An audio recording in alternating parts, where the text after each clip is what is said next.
A quantidade total anual dos produtos eletrônicos exportados atualmente pelo Japão é de aproximadamente 110 bilhões de dólares. E o setor é o segundo maior produtor de renda depois das exportações automobilísticas. De aparelhos de uso diário até sistemas para a sociedade, enormes quantidades de aparelhos semicondutores são utilizados em todos os tipos de equipamento. A metade da produção mundial de semicondutores é feita no Japão. No entanto, logo depois da Segunda Grande Guerra, o Japão não conseguia nem fabricar suas próprias válvulas. Logo depois da guerra, o Japão foi ocupado pelo exército aliado e suas principais cidades estavam devastadas. As indústrias japonesas tinham sido destruídas e os produtos alimentícios praticamente não existiam. As crônicas da época relatam que 10 milhões de pessoas estavam morrendo de fome.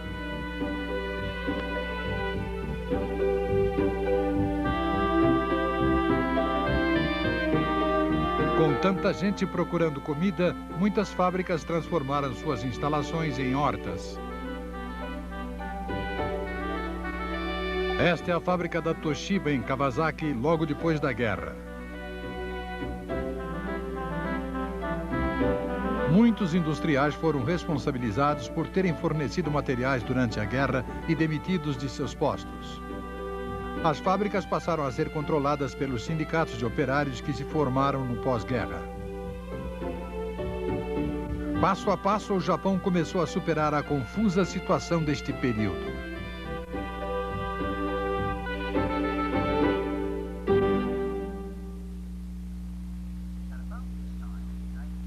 Nessa mesma época, nos Estados Unidos, um importante acontecimento ajudou a lançar a indústria atual dos semicondutores.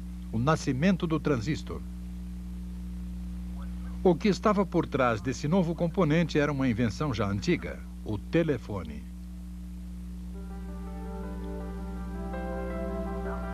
Alexander Graham Bell, que inventou o telefone no começo deste século, fundou a American Telephone and Telegraph Company. Para transformar a voz em impulsos elétricos e enviá-los para lugares distantes, era necessário colocar os cabos telefônicos em todo o território dos Estados Unidos. A incessante demanda das pessoas que queriam falar com outros lugares foi um estímulo para a rápida expansão das redes telefônicas. A rápida expansão do telefone teve como resultado lucros imensos que proporcionaram financiamentos suficientes para desenvolver outras tecnologias inovadoras.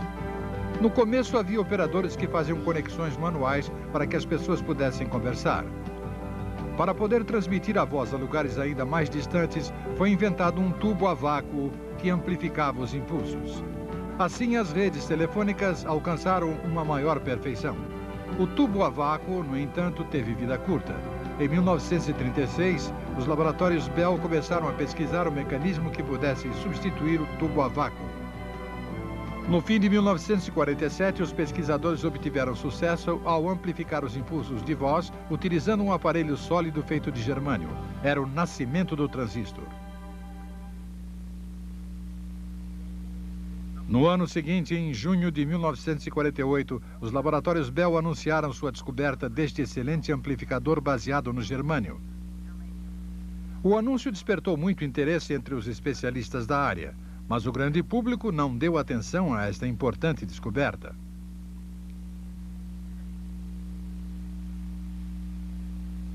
Revistas como a Time e a Newsweek dedicaram apenas meia página ao acontecimento. O artigo do Times disse simplesmente que quando duas agulhas são colocadas em cristais de germânio, tem início um processo de amplificação e que o nome desse novo componente era transistor. Perto do Palácio Imperial em Tóquio, ainda existe o prédio que serviu de quartel-general aos aliados depois da guerra. Os primeiros japoneses que leram as notícias sobre o transistor foram dois cientistas, o professor Yasushi Watanabe, da Universidade Tohoku, e Sakuji Komagata, diretor do Instituto Japonês de Ciência e Tecnologia Industrial. Eles compreenderam a importância desta descoberta e decidiram contatar as partes interessadas para iniciar um círculo de estudos sobre o transistor. No centro de Tóquio, perto da residência oficial do primeiro-ministro, há um complexo abandonado totalmente coberto de era. É tudo o que restou do primeiro laboratório eletrotécnico que estava sob a jurisdição do Ministério da Indústria e Comércio Internacional. O Círculo de Estudos do Transistor iniciou reuniões regulares neste local a partir de outubro de 1948. A pessoa encarregada da preparação dessas reuniões foi Makoto Kikuchi, que na época era membro do laboratório eletrotécnico.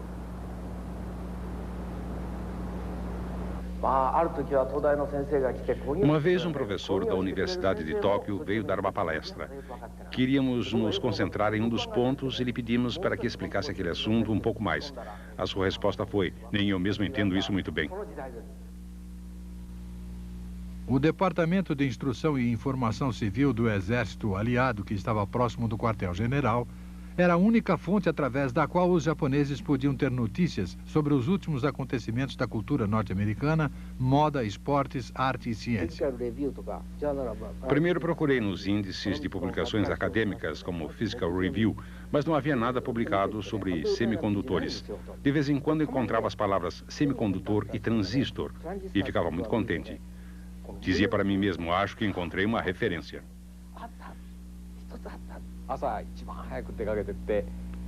De manhã, eu era a primeira pessoa a chegar ao escritório e assim tinha a última edição de Physical Review só para mim. Passava a manhã copiando os artigos à mão. Aqui está uma das cópias que eu fiz naquela época. Como o papel era artigo raro, tudo está escrito em caracteres pequenos. Copiei tanta coisa que daria uma pilha de papel de 2 metros de altura. No início, copiava apenas as coisas importantes, mas depois comecei a ver coisas que não conseguia ainda entender sem ter o texto todo. Por isso, decidi começar a copiar os textos completos. Com base nos poucos dados disponíveis e sem terem um material adequado, os cientistas japoneses começaram a realizar seus próprios testes deste desenvolvimento americano, utilizando métodos caseiros.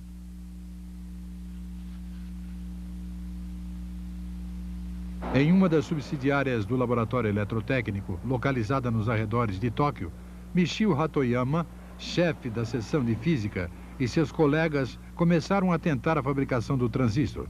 O velho laboratório de madeira era conhecido como um estábulo. Pedimos ao Sr. Hatoyama para fazer diante de nós essa antiga experiência.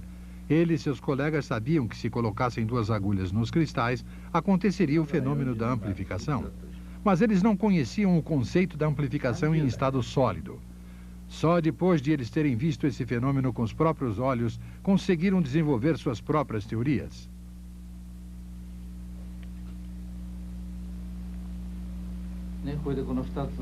Então, essas 2 agulhas foram colocadas bem próximas.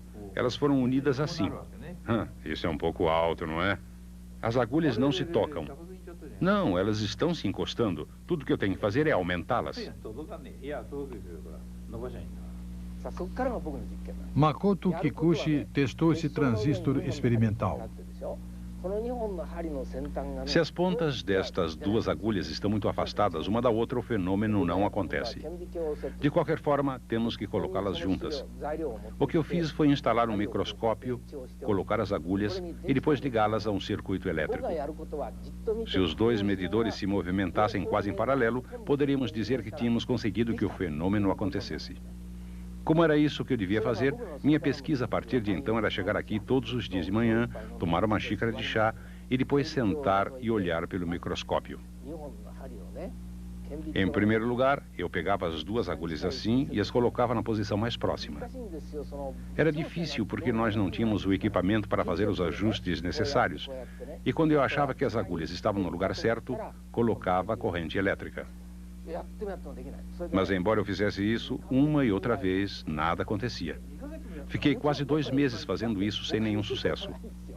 Na nossa opinião, esse fato era uma descoberta maravilhosa. E como queríamos fazer acontecer esse fenômeno com nossos próprios meios, não medíamos esforços. Na verdade, era impossível. Os cristais não serviam, como descobrimos mais tarde.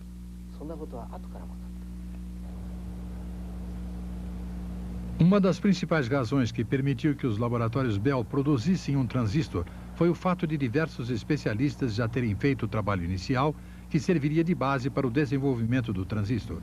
Eram especialistas em física, química, metalurgia e engenharia mecânica. Como resultado, os pesquisadores foram capazes de utilizar cristais puros. Logo depois, William Thun desenvolveu seu extraordinário método de refinação de germânio. A descoberta deste método, chamado de refinação de zona, é um acontecimento memorável na história dos semicondutores. Este é um mecanismo de refinação de zona reproduzido para nós pela Universidade de Tohoku. Colocamos o germânio de pureza muito baixa em um recipiente feito de grafita de carvão de alto grau de pureza. Com os dois juntos, dentro de um tubo de quartzo, fazemos circular água de forma que os materiais não se fundam devido ao calor.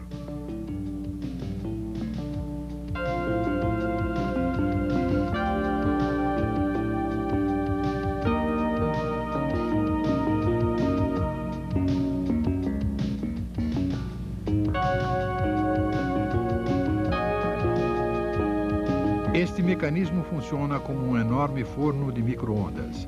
Quando a corrente elétrica de alta frequência enviada a partir daqui passa pela bobina, o germânio que está dentro derrete e as impurezas flutuam na superfície do líquido. Neste estado, se movimentarmos devagar o recipiente para a esquerda, as impurezas se movimentam para a direita. Enquanto a bobina de aquecimento empurra as impurezas para a superfície, elas são desviadas para o canto direito. Depois, se retirarmos o canto direito, o que fica são cristais de alto grau de pureza. Assim, através do desenvolvimento da tecnologia de refinação de zona, tornou-se possível pela primeira vez fazer cristais de germânio praticamente sem impurezas. Este é Gordon Till, especialista em cristais dos laboratórios Bell. Foi ele quem definiu que o material semicondutor para os transistores tinha que ser cristais simples. Esta é uma experiência de Gordon Till. Ele trabalhou na base da tentativa e erro. Como era impossível manter estável a temperatura do forno, os cristais não se formavam uniformemente e acabavam parecendo um monte de cenouras deformadas. Finalmente, em 1948, foi possível fazer cristais simples e uniformes. A Universidade de Tohoku fez para nós o processo de fabricação de cristais simples. Colocamos cristais de germânio com elevado grau de pureza e os colocamos em um crisol que depois foi colocado dentro de um forno. Colocamos os grãos de cristal para transformá-los em cristais simples em uma biela giratória. Depois fechamos bem o forno e injetamos um gás inerte. Quando enviamos corrente elétrica de alta frequência através da resistência de aquecimento enrolada no tubo de quartzo, o germânio no seu interior derrete.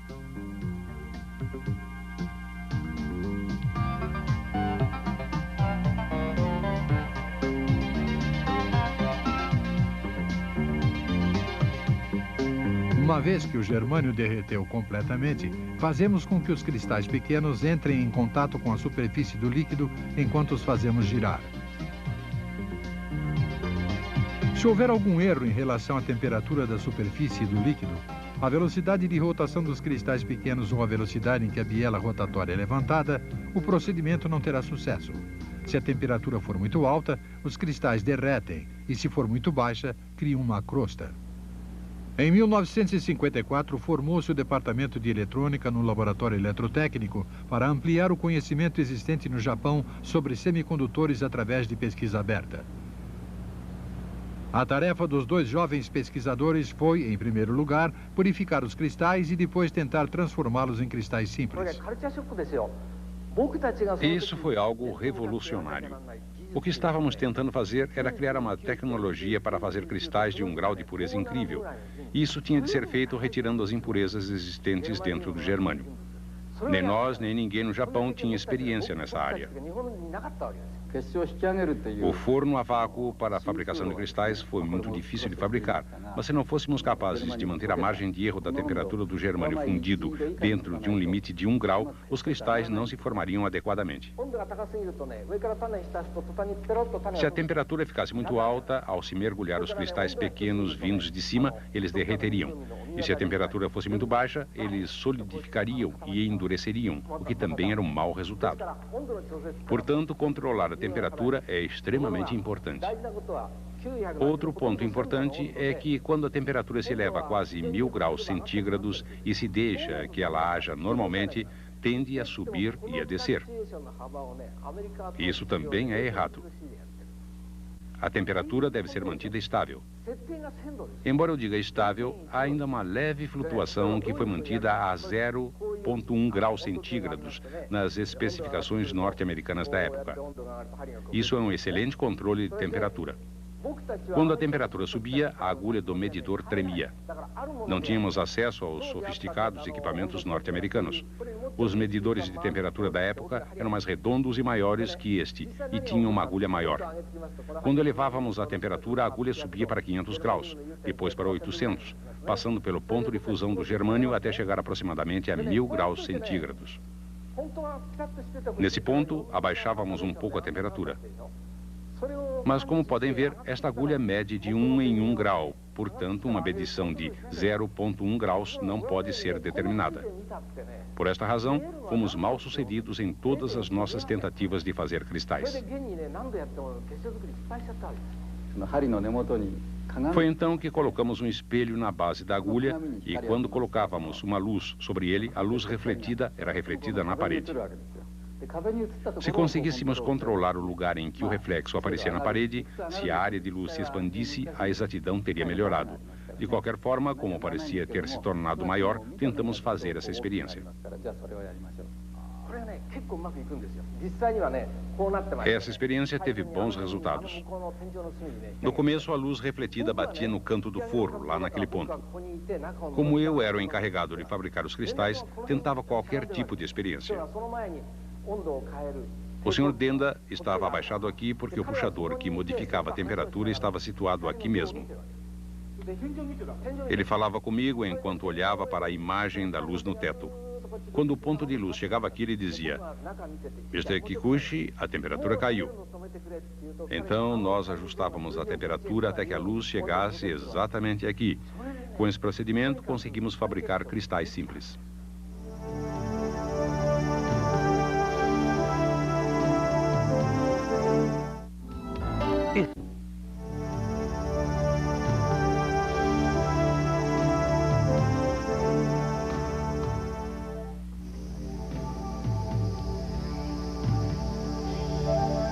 Em 1955, quando foi fundado o Instituto de Pesquisa de Comunicações Elétricas na Universidade de Tohoku, foi designada uma sala para o Dr. Junichi Nishizawa, que era um professor assistente.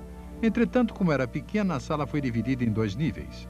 O Sr. Nishizawa filmou este laboratório com uma câmera de 8 milímetros. Com frequência, os pesquisadores caíam desmaiados depois de terem batido a cabeça nas vigas. O laboratório de Nishizawa era conhecido como o submarino.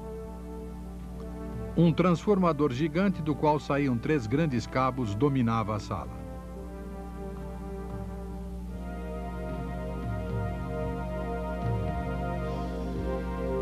Na frente dos cabos foi colocado um equipamento comum de emissora de rádio.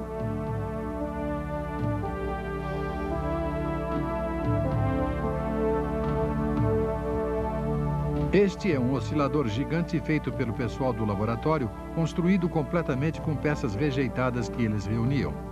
Como não conseguiram resistores que poderiam suportar grandes correntes, utilizaram placas quentes.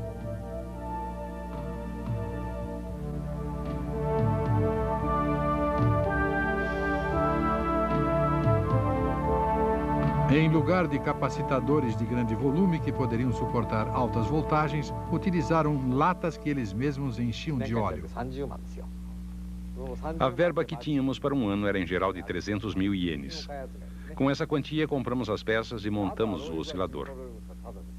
Depois, tudo que precisamos fazer foi feito com muito esforço e sem gastar nada. Passamos por maus momentos, como, por exemplo, tomar um choque elétrico e desmaiar. Quando me lembro disso, fico surpreso por nenhum de nós ter morrido em um desses acidentes. Houve vezes em que eu desmaiei, caí no chão e mais tarde recuperei os sentidos sem nenhuma assistência. O Sr. Shingo Iwase está muito entusiasmado recriando uma experiência que fez quando jovem. Ele tem atualmente 72 anos.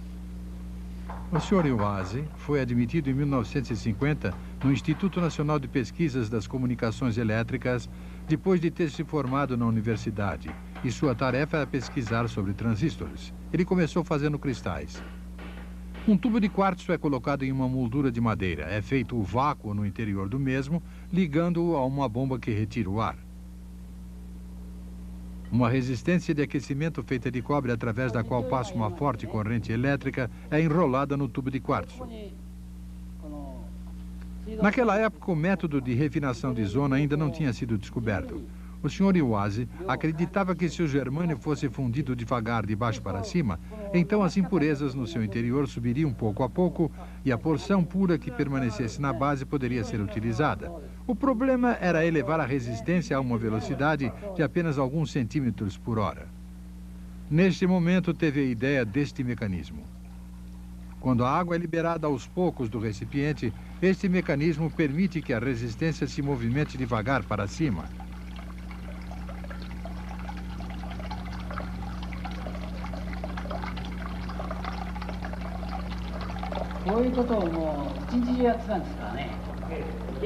Naquele tempo as coisas eram diferentes. Não tínhamos o golfe para nos distrair. Eu trabalhava praticamente o dia todo nesta experiência. Mas como era algo novo, era extremamente interessante e eu estava completamente absorvido pelo trabalho.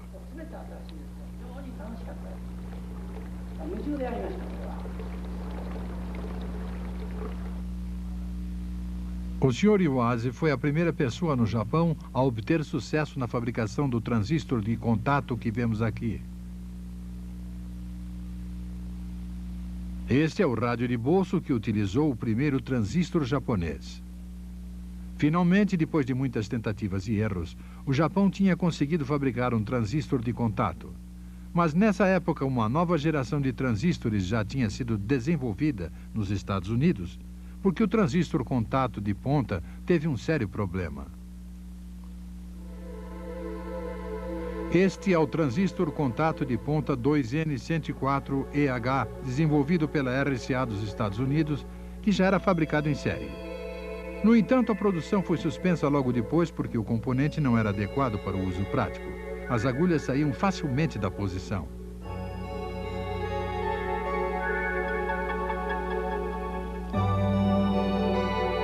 Tentaram fixar as agulhas com resina. Este é um produto para teste de fabricação envolto em plástico.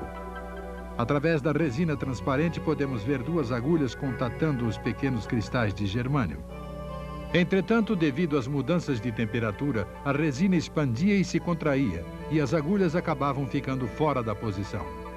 Finalmente, a RCA abandonou a produção em série do transistor.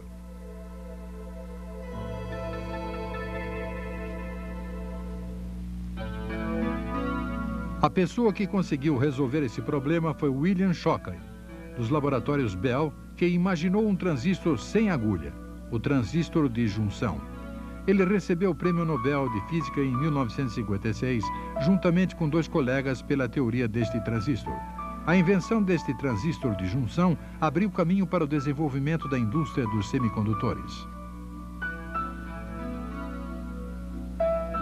Este é um dos primeiros transistores de junção feito nos laboratórios Bell. Os cristais de germânio estão no meio desta massa que parece uma bala.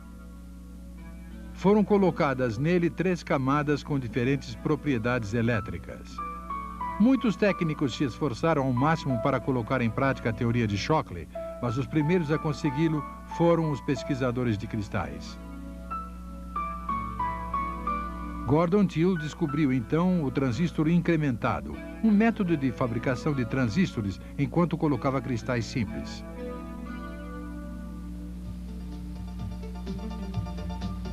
É assim que se fazem os transistores incrementados. Durante a produção das sementes de cristal são acrescentadas as impurezas do tipo P, quer dizer, elementos elétricos com propriedades positivas, como por exemplo o galho. O galho forma então uma camada fundida nos cristais em crescimento, que se torna uma camada do tipo P. Depois de 10 segundos, são acrescentadas impurezas do tipo N, tais como o antimônio, de forma que uma camada do tipo N cresce embaixo da do tipo P. Os cristais formam então um sanduíche NPN. Estes são os grãos de cristal que foram realmente colocados. Depois de esfriarem, os cristais são retirados. No meio desta massa forma-se uma camada do tipo P. Ela é cortada cuidadosamente em fatias. Quando colocamos na horizontal uma dessas fatias, aparece uma linha branca. Essa é a camada do tipo P. As camadas do tipo N aparecem a ambos os lados da camada do tipo P, como se formasse um sanduíche. Ao cortar faixas, elas se transformam em barras perfeitas. Uma delas formou uma pequena barra de cristal com uma camada tipo P exatamente no meio.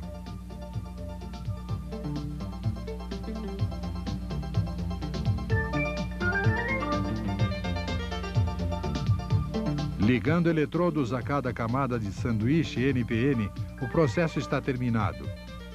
Este é um transistor incrementado. Com a tecnologia atual dos semicondutores, cortar barras perfeitas de cristal não representa nenhum problema. Os cortadores de diamante de alta velocidade podem fazer esse trabalho com precisão. Entretanto, logo depois da guerra, Hiroe Osafune, pesquisador da NSC Corporation, não tinha como comprar ferramentas para cortar o germânio porque não dispunha de fundos para pesquisa. Procurando uma forma de cortar o germânio, ele uniu um cortador a um amolador que tinha sido jogado fora em uma fábrica. Era uma substituição que se quebrava com facilidade e que tinha sido endurecida com pedra de amolar utilizando um agente colante. Quando se pressionava o germânio contra o cortador giratório, o cortador quebrava em pedaços. Para se protegerem das bordas cortantes dos fragmentos quebrados, os pesquisadores se embrulhavam em pano antes de fazer o trabalho.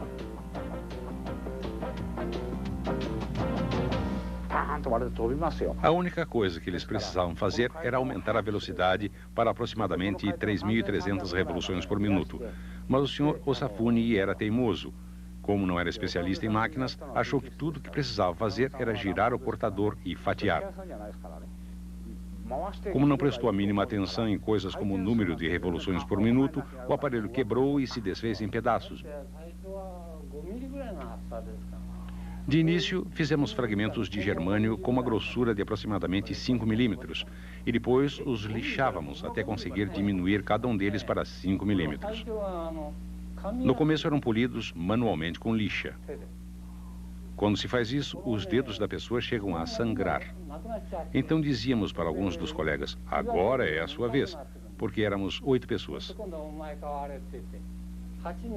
Mas não trocávamos a cada minuto. Cada um de nós chegava a ficar 2 horas polindo. Isso pode ser feito se a pessoa usa um dedo por vez. Íamos trocando à medida que ficávamos cansados. Levava 4 ou 5 dias de trabalho de polimento para reduzir a grossura para 5 milímetros. Não havia outra forma de se fazer isso, pois não tínhamos absolutamente nenhuma verba. Quase na mesma época surgiu outra tecnologia, o transistor de junção de liga. Os dois lados do germânio do tipo N são colocados em forma de sanduíche entre partículas de um material do tipo P, índium, e então é colocado no forno. O índium se funde pela parte interna com os dois lados do germânio, formando uma liga e criando uma camada do tipo P. Como a porção do corpo que permanece no centro é do tipo N, os cristais formam um sanduíche PNP. Para fazer um transistor de liga, as partículas de índium são colocadas em um recipiente feito de carbono grafite de alta pureza. No topo, colocamos uma peça de germânio de 3 milímetros por 3 milímetros com uma espessura de 0,5 milímetros. Finalmente, colocamos uma tampa com um buraco e depois, através desse buraco, deixamos cair partículas de índium sobre o germânio. Repetimos esse trabalho delicado para todos os transistores. Nessa fase, os transistores são colocados delicadamente dentro do forno. Eles são feitos conforme o número de buracos existentes na placa de grafita e as características de cada um deles são diferentes. Aquecemos durante 20 minutos a uma temperatura de 800 graus centígrados. Como resultado, temos uma liga de índium que forma um sanduíche com o germânio. Finalmente, cabos de ouro são conectados a porções da liga para fazer eletrodos. Naquela época, no Japão, essa era a ocupação principal das mulheres que trabalhavam nas fábricas e que eram chamadas de transistor girls. O trabalho de conectar cabos de ouro, um por um, olhando através do microscópio, era um trabalho que requeria paciência e dedos bem treinados.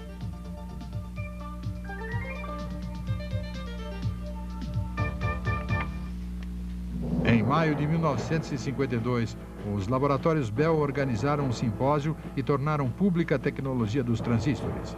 Fizeram isso porque acreditavam que a propriedade exclusiva dessa tecnologia poderia ser sancionada pelas leis antitrust. Os pesquisadores japoneses foram para os Estados Unidos assim que essa tecnologia foi colocada à disposição do público. No entanto, quando terminou a fase da pesquisa e começou a fase da produção em série, os pesquisadores japoneses enfrentaram mais uma vez muitas dificuldades porque não possuíam o know-how necessário. Esta é uma fábrica da AT&T Western Electric. Na época, Western Electric era uma fábrica que trabalhava com os laboratórios Bell. Naquela época, todas as fábricas norte-americanas recebiam cordialmente os pesquisadores japoneses que vinham para os Estados Unidos. Como essa indústria estava apenas começando, todos se ofereceram para que os japoneses fizessem visitas às fábricas. Ninguém imaginava naquela época que os japoneses poderiam vir a ser fortes competidores no setor de semicondutores. Logo depois, as empresas japonesas começaram a procurar parceiros para conseguir know-how técnico. Hitachi assinou um contrato com a RCA. Estes são antigos dados confidenciais. A pessoa que foi para os Estados Unidos fez alguns desenhos muito precisos. Naquela época, não podíamos tirar fotografias porque era proibido usar câmera. Por outro lado, esses detalhes não eram fornecidos nas publicações da RCA. Foram descritos diversos assuntos, como know-how mais detalhado, as razões para se fazer o produto e coisas semelhantes. A razão de conservar estes documentos é o fato de que algum dia foram considerados da maior importância.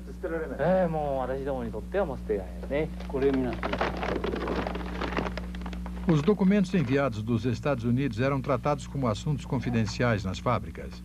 O Safune, que trabalhava para a NEC, tinha sempre um caderno de notas no bolso para registrar tudo o que via, ouvia e pensava e que depois enviava para a matriz. Não são só esses. Outros, sobre know-how industrial, ainda estão arquivados. Seus rascunhos e gráficos eram transformados em explicações e desenhos detalhados no seu quarto de hotel. Na sua opinião, todo esse material serviria de base para a construção de componentes quando ele voltasse para o Japão. As máquinas feitas conforme os dados trazidos pelo Sr. Osafune e outros técnicos dos Estados Unidos naquela época são utilizados ainda hoje nas fábricas japonesas.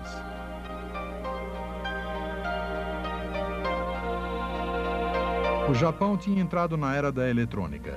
Os transistores não eram apenas utilizados para fins familiares, sendo também incorporados em produtos de consumo.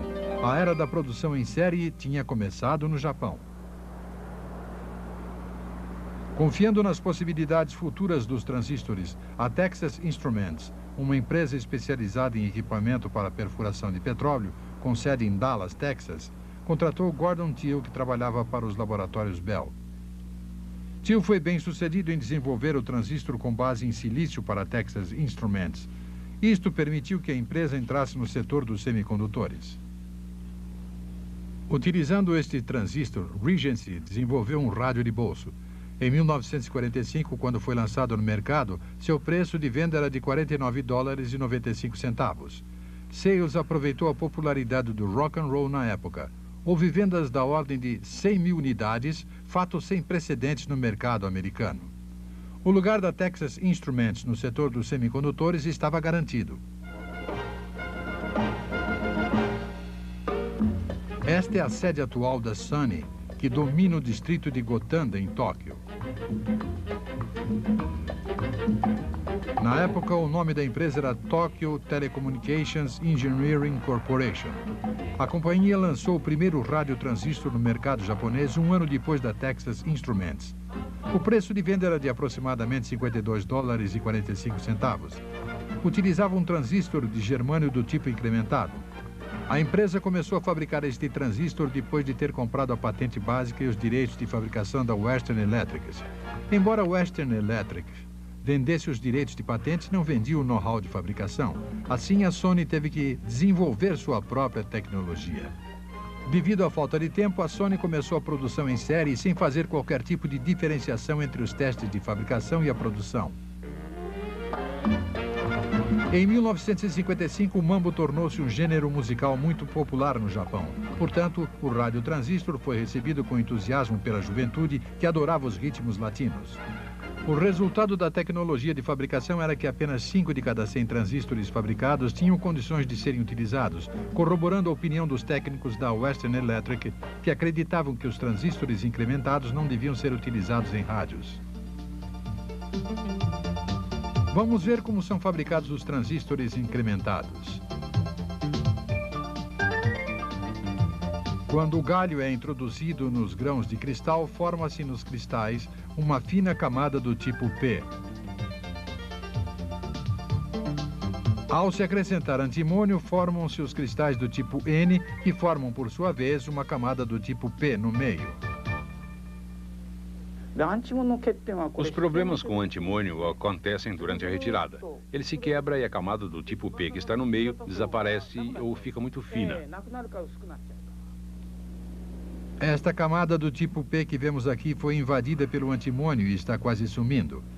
Mas se for feita com uma espessura maior para protegê-la, suas características não serão adequadas para utilização na fabricação de rádios. Foram feitas experiências com fósforo, mas nos dados dos laboratórios Bell consta que sua natureza invasiva era similar à do antimônio. Os especialistas que consultaram estes dados chegariam à conclusão que utilizar fósforo é exatamente o mesmo que usar antimônio. Diriam que não vale a pena fazer mais tentativas. Mas os cálculos foram feitos com apenas uma casa decimal. A decisão a ser tomada era se esses dados eram ou não confiáveis. Como eu só acredito na realidade, continuei tentando achar uma solução eu mesmo. Quando se fazia uma liga de fósforo e estanho e se colocava lá dentro, a invasão parava de repente e aparecia uma camada do tipo P de espessura visível. Mais tarde, quando o tempo para a introdução da liga foi diminuindo, a camada tornou-se mais fina. A produção em série começou imediatamente. Como confiavam no seu sucesso, a liga de fósforo e estanho foi introduzida. Ninguém tinha dúvida de que isso funcionaria.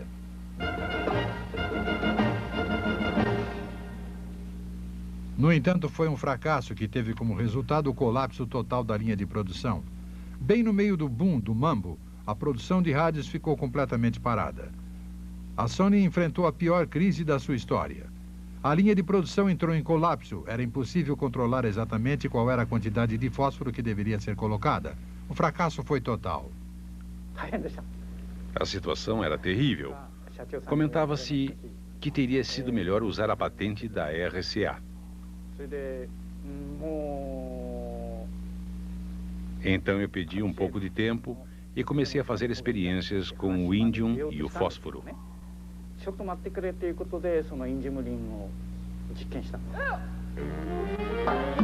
O que acontecia com a liga de fósforo e de estanho é que a densidade do estanho era muito grande e que a quantidade de fósforo que entrava não se fixava. Os pesquisadores da Sony começaram a pensar no que aconteceria se fosse colocado na liga índium na mesma densidade juntamente com fósforo. O resultado acabou aparecendo. Apareceu uma camada fina do tipo P. As características do transistor melhoraram e o desempenho do rádio melhorou muito. Uma experiência sem precedentes tinha dado a volta por cima quando a situação parecia não ter saída. Acho que o rendimento estava próximo de 90%. E afinal, não precisamos nem pagar direitos de patente, nem muito menos a patente básica. Isso porque o próprio processo tornou-se uma patente.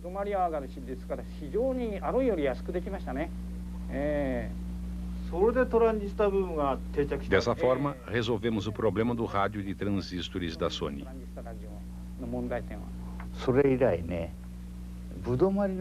Como eles não estavam preocupados com o rendimento, eu pensava que estavam apenas sendo imprudentes. Mas depois descobri que não havia necessidade de ter medo disso. Ao resolver os problemas, o rendimento aumentou e os lucros começaram a entrar. Tínhamos deixado para trás esse tipo de pensamento. Mambo, rock and roll e outros ritmos. Essas novas formas musicais que apareceram uma atrás da outra criaram uma demanda explosiva para os rádios de transistores. Os rádios vendiam como água assim que saíam da fábrica. Com base neste sucesso, a Sony continuou avançando e fazendo progressos. Quando houve o boom do rádio a transistores, os fabricantes elétricos seguiram os passos da Sony. Não se passou muito tempo e o mercado entrou em uma era de incrível concorrência. Esta concorrência fez com que os preços dos transistores caíssem cada vez mais e sua qualidade aumentou muito. A concorrência foi mantida pelos hábeis dedos das mulheres que trabalhavam nas fábricas japonesas, as Transistor Girls. Logo depois, o Japão iria se tornar o líder mundial na fabricação de transistores de germânio.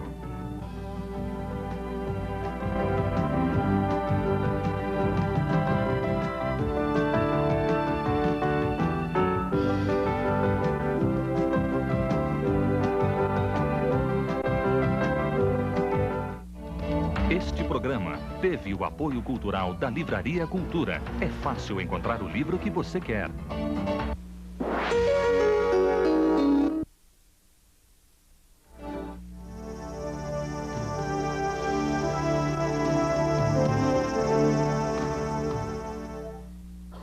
O total de produtos eletrônicos exportado atualmente pelo Japão é de 110 bilhões de dólares aproximadamente.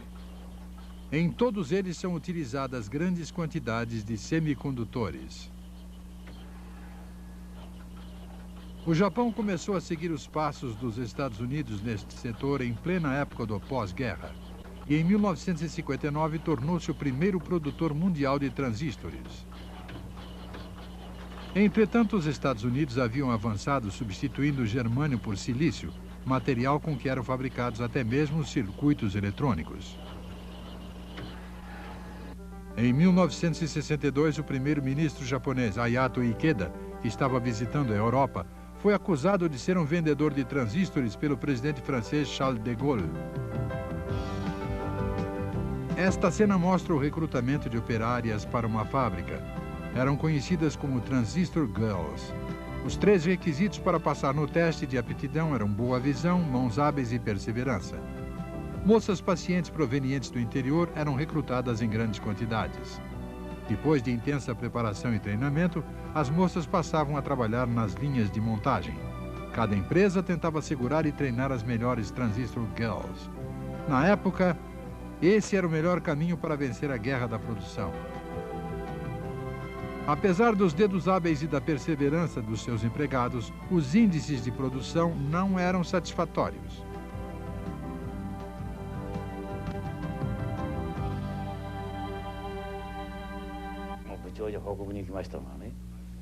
Fui informar o chefe do departamento que o índice de produção de ontem tinha sido 3%.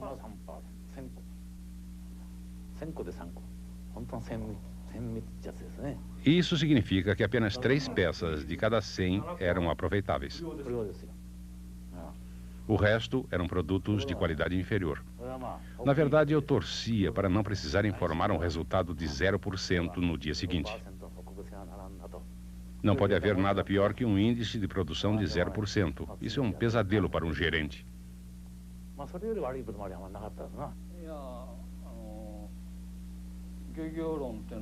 A indústria dos semicondutores foi comparada à da pesca pelo fato de nunca sabermos quantos peixes vão cair na rede até que ela seja retirada da água.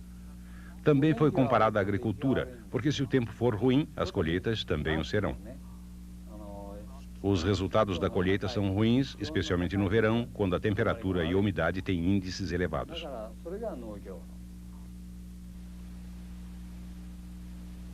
O problema com os transistores de germânio é que eles eram facilmente danificados pela umidade e pelo calor, degradando-se, parando de funcionar e assim criando problemas contínuos. Uma das maiores ameaças à segurança de nossa nação é a possibilidade de os nossos inimigos atacarem com bombardeiros carregados com armas nucleares. Esses bombardeiros podem atacar em velocidades supersônicas, em diversas direções e altitudes para confundir a nossa defesa e retardar o envio de armas interceptivas. Em um ataque em massa, os bombardeiros de alta velocidade podem estar sobre nós antes de termos conseguido identificar seu rumo, e então será muito tarde para agir.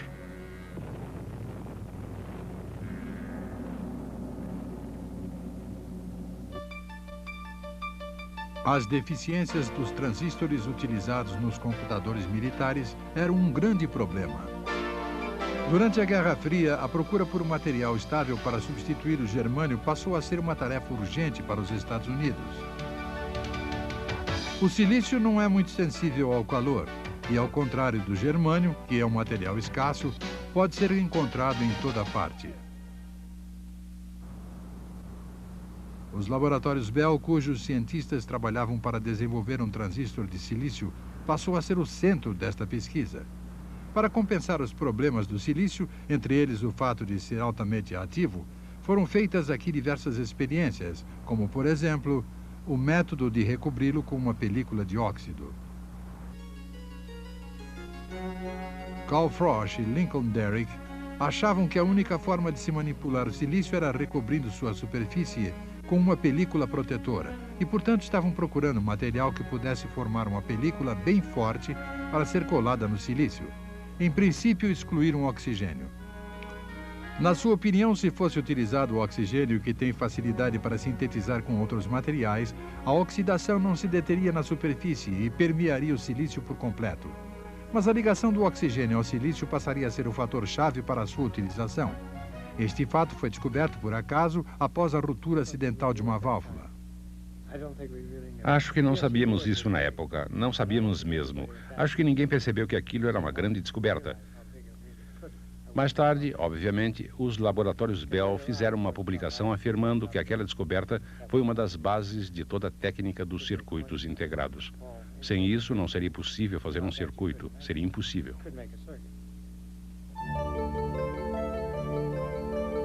A AT&T, que previu a chegada da era das comunicações via satélite, começou a pesquisar incessantemente as baterias solares.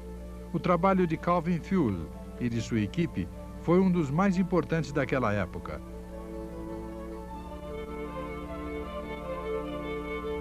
Fuller descobriu o método de difusão da fase de gás.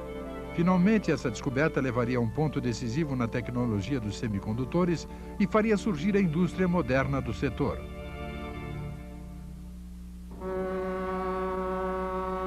Nesse meio tempo, uma empresa no Japão tinha previsto a mudança do germânio para o silício e se dedicou a produzir silício de alto índice de pureza. A High Silicon Company está situada no porto de Okaishi City, município de Mie. A empresa dedica-se a refinar silício para ser utilizado em semicondutores. Com uma produção de 90 toneladas desse material, é o maior produtor mundial. Isto é silício metálico em forma de pó procedente da Noruega. Seu grau de pureza é de 98%.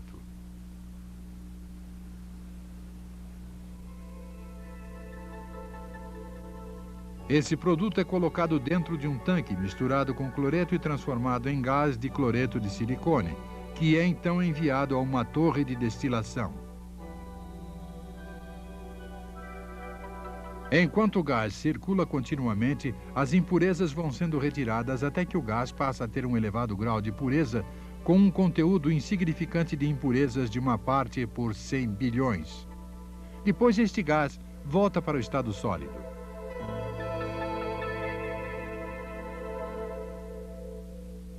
Esta é uma gigantesca caldeira elétrica para transformar o gás de silício em silício sólido. Os técnicos colocam aproximadamente 100 bielas de silício como semente, que são retiradas de produtos já fabricados. A eletricidade passa através das bielas enquanto o gás de silício circula ininterruptamente durante 5 dias. Nesse período, as bielas chegam a uma espessura de aproximadamente 10 centímetros. Este trabalho não tinha sido mostrado anteriormente nem para as pessoas que trabalham no setor de semicondutores. Este processo é uma tecnologia japonesa que foi desenvolvida de forma independente há 30 anos. A High Silicon é uma subsidiária que se separou da Chiso Corporation do município de Kumamoto. Na época em que desenvolveu esta tecnologia, a Chiso era denominada New Japan Nitrogen Fertilizer Company. Antes da guerra, a empresa tinha uma fábrica no exterior. Depois da guerra, contratou um grande número de repatriados e estava procurando uma nova área de atuação. Os executivos da empresa decidiram trabalhar com silício, que, na sua opinião, certamente poderia substituir o germânio. A pureza do silício tinha de ser de 9 elevado à 10ª ou 11ª potência. O produto não serve se o grau de pureza não estiver em um patamar muito elevado. No entanto, na época, não sabíamos como chegar a esse padrão de pureza. Sua única fonte de informação era um rumor de que a DuPont, nos Estados Unidos, teria usado tetracloreto de silício. Em 1956 foi construído um forno experimental na fábrica de Minamata. Este forno experimental é uma recriação do modelo original. Silício de baixo grau de pureza é fundido com ácido hidroclorídrico, transformando-se em gás que é enviado para o forno onde circula o hidrogênio. O silício se separa e permanece no interior. Depois, injetamos um gás inerte, que não tem poder explosivo, e gradativamente fomos substituindo o oxigênio. Mas quando abrimos a tampa do forno, tudo explodiu. Houve um erro de projeto e o hidrogênio tinha se acumulado. Embora as explosões continuassem, o processo foi pouco a pouco aumentando a pureza do silício dentro do forno. Em 1958, começaram a construir uma fábrica no município de Chiba, em um terreno que tinha sido parte de uma floresta de pinheiros. O preço do terreno era barato e o ar era puro. Foi construído um forno de quartzo e a produção começou no final de 1959. Todos esperavam ansiosos para ver se iria funcionar.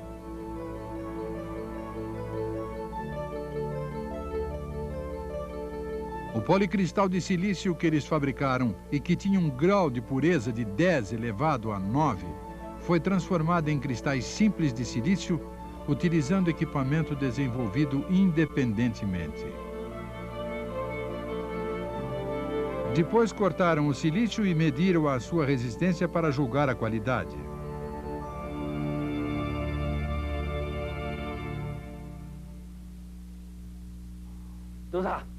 Quando o técnico anunciou que a resistência era de 200 ohms, todos perguntaram: esse número está certo? Devo explicar que o índice de resistência muda completamente dependendo da forma em que é medido e depende de diversas condições. Foi então que o técnico disse: tenho certeza absoluta de que o índice é de 100 ohms ou superior. O fato de termos conseguido o índice de 100 ohms ou superior era algo fantástico. Nunca fiquei tão impressionado como naquele dia. Todo mundo comemorou. Os cristais melhoravam a cada dia e, finalmente, eles conseguiram um silício com uma resistência de 1000 ohms. Esse índice era muito superior ao padrão estabelecido nos Estados Unidos. Pensamos que isso era suficiente e, por isso, fomos visitar o Ministério da Indústria e do Comércio Internacional com muito orgulho e confiança. Conseguimos, falamos para eles. Mas a reação do Ministério não foi boa. Eles perguntaram: seu método de medição é confiável? Eles não acreditaram em nós. Sem sequer verificar, disseram que não valia a pena utilizar esse tipo de produto doméstico. Ficamos muito aborrecidos com eles.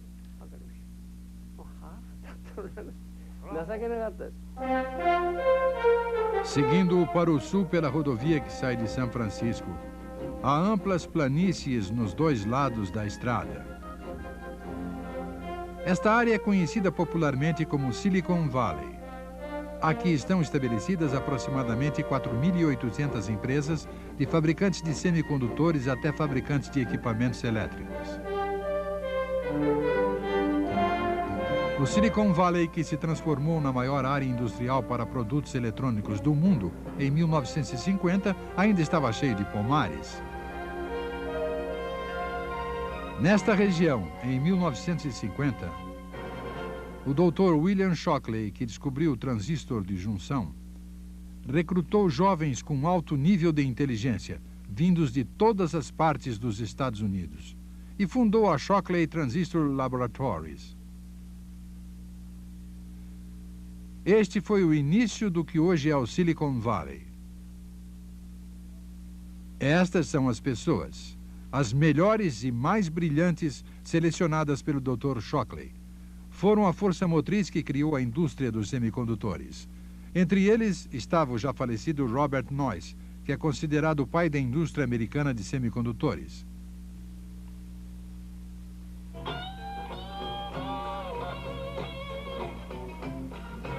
Neste prédio estava o laboratório de Shockley. Hoje em dia é uma loja de áudio.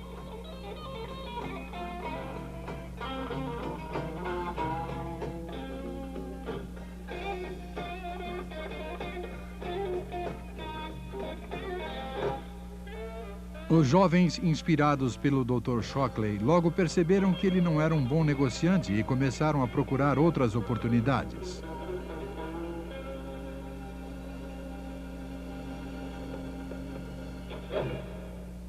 Um dos grupos fundou a Fairchild Semiconductor Corporation em 1957.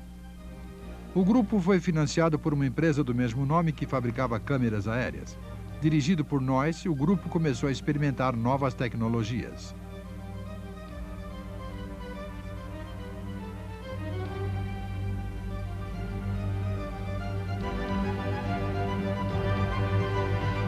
O primeiro produto que fabricaram foi o transistor de mesa, que era a tecnologia mais avançada da época. A IBM, que estava envolvida em contratos militares, ficou sabendo da nova tecnologia desenvolvida pela Fairchild. Inicialmente, os pedidos da Fairchild não passavam de 100 unidades, mas foram aumentando aos poucos, e a Fairchild abriu uma rede de fábricas.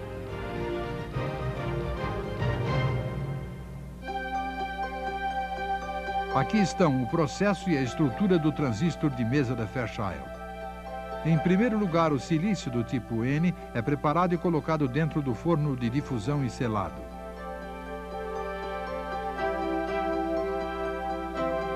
Este líquido é um composto de boro utilizado como impureza do tipo P. É misturado com um gás inerte e injetado dentro do forno.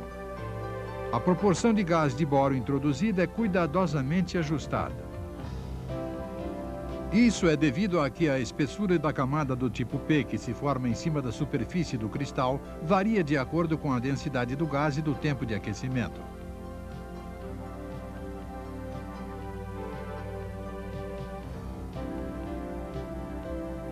Quando o silício do tipo N é aquecido no gás de boro, forma-se uma camada do tipo P na superfície. O silício com duas camadas, P e N, é então colocado dentro de um forno de oxidação e selado. Ao se injetar vapor, o silício dentro do forno se une ao oxigênio do ar e a superfície é coberta por uma forte película de óxido. Este método foi descoberto por Carl Frosch e Lincoln Derrick. A fina camada roxa é a película de óxido. Embaixo dela está a camada tipo P. A camada embaixo é a tipo N. É aberta uma janela na película de óxido e é introduzido um material do tipo N, utilizando novamente o método de fase de difusão de gás. O método para abrir janelas é baseado na tecnologia fotográfica. É aberta também uma janela adjacente para utilização posterior. Quando se acrescenta um filme metálico, as duas janelas se transformam em eletrodos. As porções não necessárias são cortadas e retiradas em formato de mesa, similar a um platô. Então, através do controle do gás, é possível fazer cuidadosamente uma camada do tipo P, o que melhora extraordinariamente as características do transistor.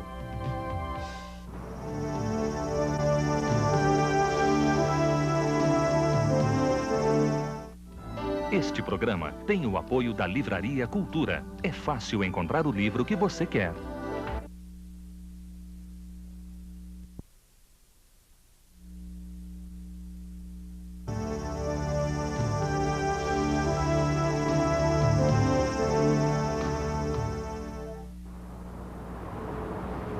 Depois de ter dado início à produção de transistores para uso militar, a Fairchild desenvolveu-se rapidamente. Mas um acontecimento imprevisto ameaçava o futuro da empresa. Os transistores de mesa começaram a ter alto índice de falha.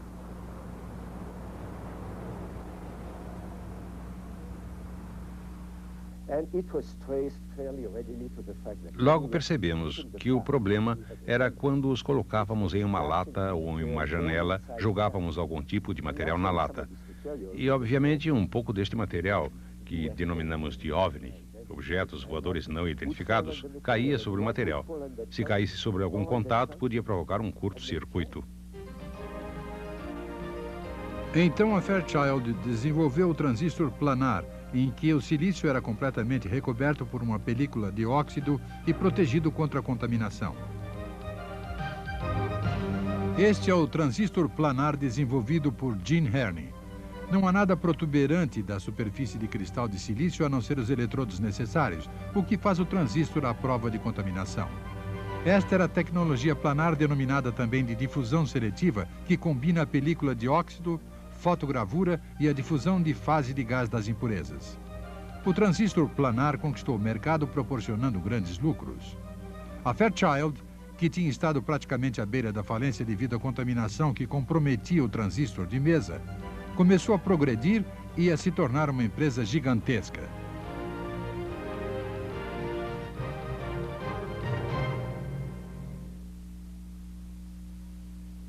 Para fazer um transistor planar, coloca-se uma película de óxido sobre silício do tipo N, juntamente com um agente fotossensível.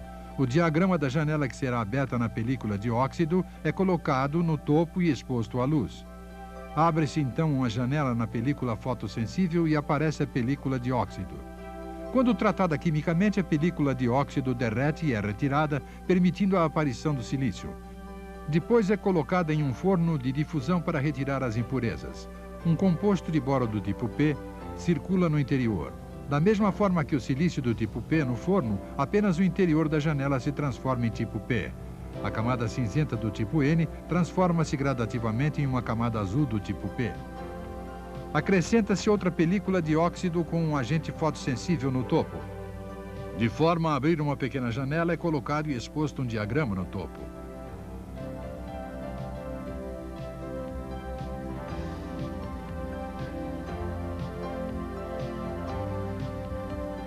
Abre-se assim uma pequena janela no topo da camada do tipo P. Novamente utiliza-se a difusão de fase de gás para aplicar um material do tipo N. Da mesma forma que com a camada do tipo P, apenas o interior da janela é transformado em tipo N. Mais uma vez, tudo é coberto completamente com uma película de óxido. Aplica-se um agente fotossensível e um diagrama é colocado no topo e exposto.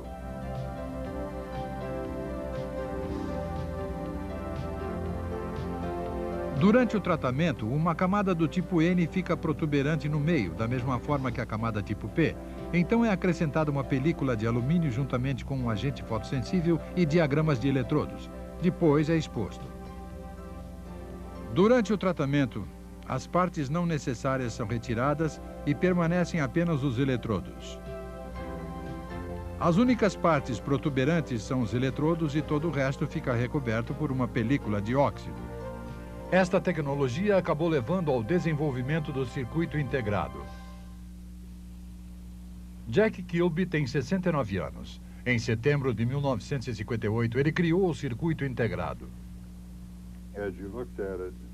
Foi ficando cada vez mais patente que era possível fazer qualquer tipo de equipamento. Eu tinha visto o que este material fizera com os transistores. Do mesmo modo, poderia ser aplicado aos resistores diódicos, prepósteros e outros elementos de circuito. Este é o primeiro circuito integrado feito pelo Sr. Kilby e que foi doado para o Smithsonian Institution. Este é o circuito integrado inventado e produzido em série por Robert Noyce. As linhas brancas que aparecem na superfície são cabos para conectar peças. Esses cabos são conectados a transistores e resistores, que foram feitos com uma camada menos e encapsulados em uma película de óxido. Então foi feito um circuito lógico para a computação em pequenos cristais de silício. Este foi o início do verdadeiro circuito integrado. 2 anos antes, em outubro de 1957, a União Soviética lançara o Sputnik, o primeiro satélite construído pelo homem. Os Estados Unidos tentaram desesperadamente acompanhar a Rússia, mas havia claras diferenças na tecnologia dos foguetes.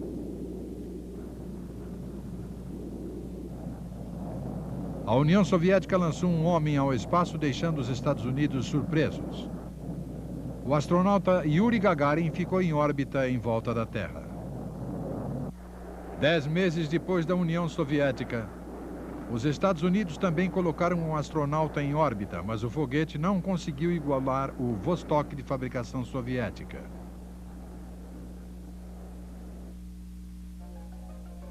Em desafio à tecnologia do Sputnik, o Ocidente tentou miniaturizar o equipamento eletrônico. Em 1957, J.W.A. Dummer, do British Royal Radar Establishment, fabricou circuitos de silício em escala reduzida. Os técnicos da US Army Signal Research e da RCA desenvolveram os micromódulos. Esta foi uma ideia para diminuir o tamanho dos equipamentos, colocando os principais circuitos necessários em blocos finos que poderiam ser empilhados.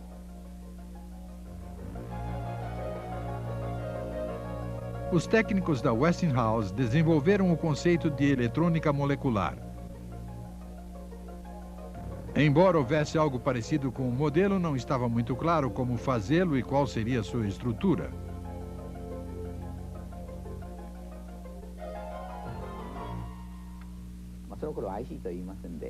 Naquela época, não falávamos de ICIs. Eles eram denominados de circuitos sólidos.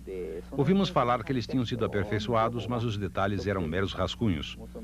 O que ouvimos dizer é que alguns circuitos tinham sido colocados dentro de algum material sólido e praticamente essa era a única informação. A primeira reportagem falando sobre a construção do AC apareceu na revista Electronics. Francamente, quando li o artigo, não tinha a menor ideia do que eles estavam falando. Estávamos tratando o assunto como algo sem importância, mas o Sr. Kikuchi disse: "Isso é estranho. Será que estão falando sobre alguma nova tecnologia?" Isso nos fez pensar duas vezes e começamos a pesquisar sobre os circuitos integrados.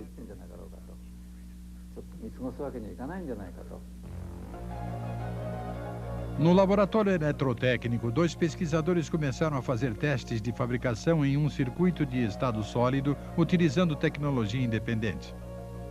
Este é um memorando técnico escrito em 1960 pela divisão de semicondutores da Mitsubishi Electric. Nele se menciona a eletrônica molecular descoberta pela Westinghouse. O presidente da Mitsubishi Electric, que estava muito entusiasmado pela eletrônica molecular, solicitou o desenvolvimento dessa tecnologia através de um projeto denominado Molectron. Entretanto, naquela época, a Mitsubishi não possuía tecnologia planar. A única coisa que eles tinham era uma tecnologia rudimentar para criar uma resistência em silício utilizando gravura de linha. Os técnicos colocavam parafina sobre a superfície do silício feita de 2 camadas PN e depois a riscavam com uma ponta de aço. Quando mais tarde era submergida em fluido apropriado, a parte sem parafina apresentava resistência e seu valor era determinado pelo comprimento do risco. Em janeiro de 1961, a equipe de Tarui Denda, do Laboratório Eletrotécnico, concluiu um circuito de estado sólido depois de árduo trabalho. Eles construíram, dentro de um chip de cristal de germânio, um transistor, um resistor e um condensador que foram conectados com cabos e fixados com resina. Este foi o primeiro circuito integrado japonês.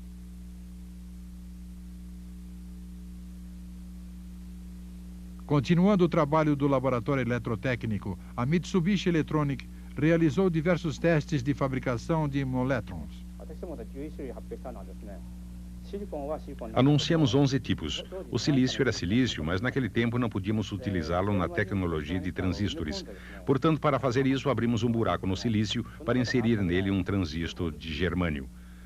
Em outras palavras, o circuito integrado não tinha sido formado molecularmente, tinha sido apenas colado. Era algo falso. Isso causou problemas, porque diversas vezes fomos questionados por pessoas como o Dr. Denda. Como foi feito o seu Molectron? Estávamos tão envergonhados que preferimos não responder. Esta é a patente do transistor planar. Foi também a tecnologia básica para os circuitos integrados. Utilizando esta patente como arma, Robert Noyce, da Fairchild, solicitou ao Ministério da Indústria e do Comércio Internacional para autorizá-lo a produzir semicondutores no Japão.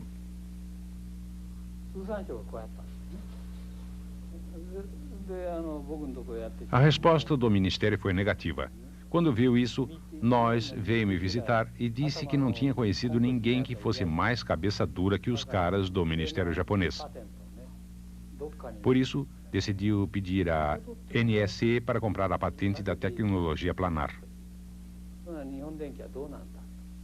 Osafune e Noyce fizeram amizade em uma reunião celebrada durante uma conferência acadêmica. O Sr. Osafune levou as condições de Noyce diretamente aos altos executivos da empresa e eles imediatamente determinaram os direitos exclusivos para a patente.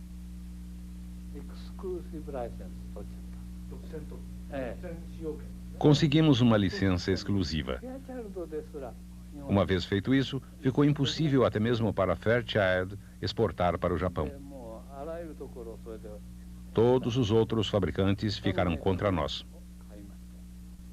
Mas, na minha opinião, quem ficou mais furioso foi a Hitachi.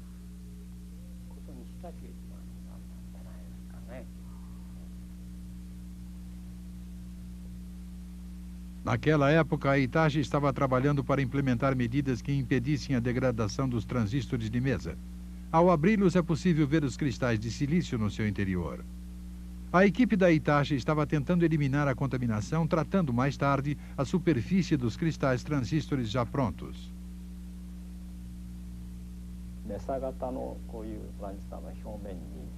A tecnologia que utilizávamos era colocar uma película fina de óxido, por exemplo, quartzo, sobre a superfície do transistor de mesa já pronto e, dessa forma, tentávamos proteger a superfície do vapor e outras impurezas.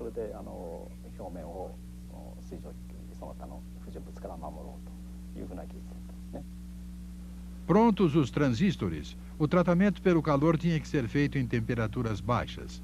De vez em quando, o material orgânico do óxido de silício se transformava em gás. Esse gás circulava no forno e os wafers foram colocados no interior para ver o que acontecia. A superfície ficou recoberta com uma película de óxido de silício. Mas fazer essa película dissolvendo um composto orgânico em baixa temperatura é muito diferente de fazê-la com quartzo em altas temperaturas. Fica muito áspera e cheia de buracos, de forma que o vapor acaba invadindo tudo através desses buracos. Como esse método não estava servindo, resolvemos tentar outro caminho.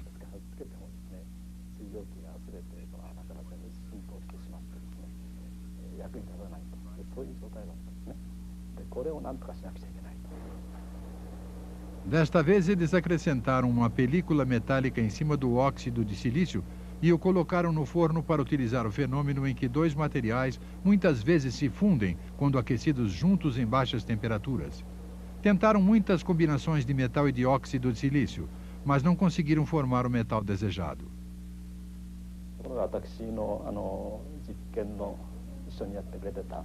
Mas um jovem que trabalhava comigo na experiência, certamente para ver o que acontecia, colocou algumas partículas de chumbo em uma placa de quartzo e as aqueceu em um fogareiro.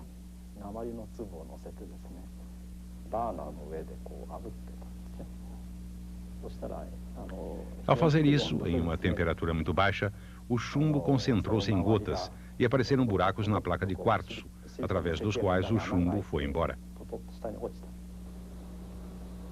Temos aqui uma recriação da experiência. Coloca-se uma bola de chumbo em um pequeno prato de cristal de quartzo. Quando colocado sobre a chama, o chumbo expele uma fumaça branca e começa a queimar. Em seguida, o cristal de quartzo também começa a queimar juntamente com o chumbo. E o fundo do recipiente derrete como se fosse açúcar e cai. Isso mostra que, quando uma película de óxido é feita com metal em baixas temperaturas, ela se transforma em uma película de alta densidade. Foram os técnicos da fábrica que tiveram a ideia de utilizar este método como meio de enfrentar a patente planar. Decidiram retirar a película de óxido e aplicar uma nova película para criar um transistor baseado na tecnologia de passivação de superfície em baixa temperatura. No entanto, ao tentar a produção em massa, a tecnologia teve de enfrentar imensas dificuldades que não tinha enfrentado no estágio de testes de fabricação.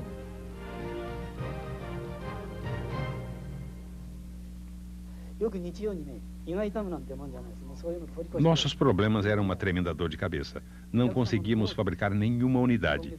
Os clientes tinham uma data de entrega E embora tivéssemos dito que poderíamos fornecer 100 mil peças por mês, não tínhamos a mínima condição de fazê-lo.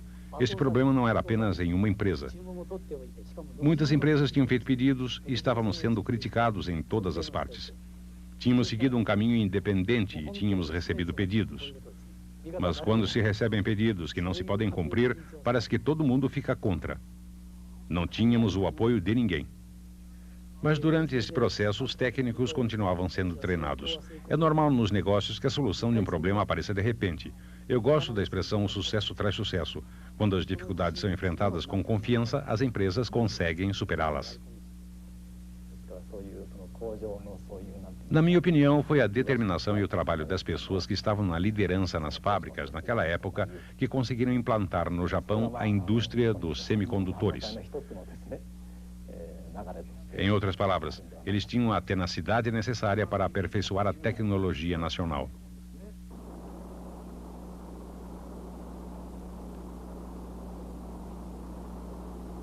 No dia 16 de julho de 1969, a Apollo 11 foi lançada em direção à Lua.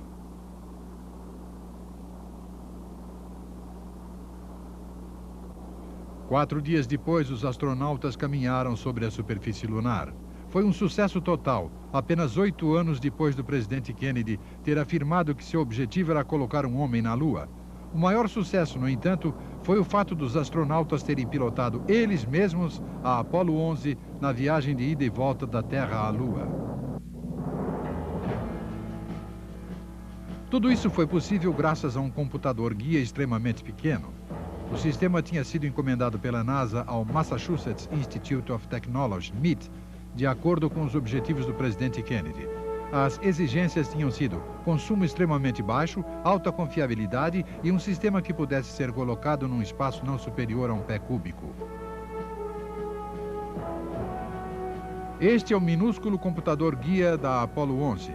É formado por diversos módulos que foram separados de acordo com a sua função. Advertência, controle de voo, sensores e lógica, todos esses módulos foram feitos utilizando-se CIs. Há 60 CIs em cada lado do módulo, 120 no total. Um total de 550 transistores e de 2.826 CIs foram utilizados em todos os mecanismos. O consumo de energia era de apenas 55 watts. Em 1960, no começo do projeto, um CI custava $1.000. 4 anos depois, o custo tinha caído para $25 e 12 anos depois, na época da Apollo 17, o preço de um CI era exatamente $1.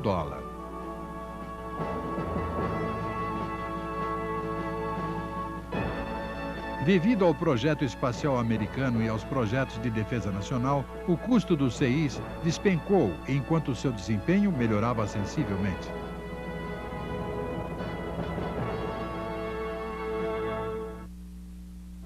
Enquanto isso, o Japão aplicava esses resultados aos produtos de consumo. O Japão desenvolveu itens de consumo que utilizavam grande quantidade de semicondutores, como, por exemplo, rádios, TVs e gravadores.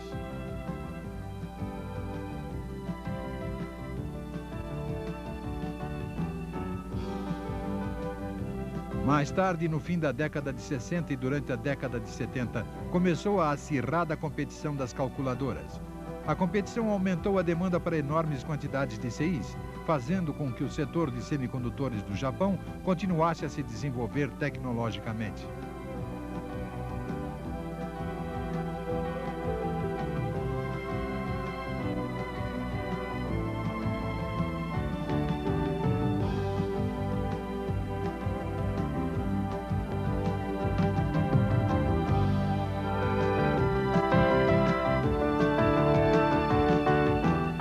Este programa teve o apoio cultural da Livraria Cultura. É fácil encontrar o livro que você quer.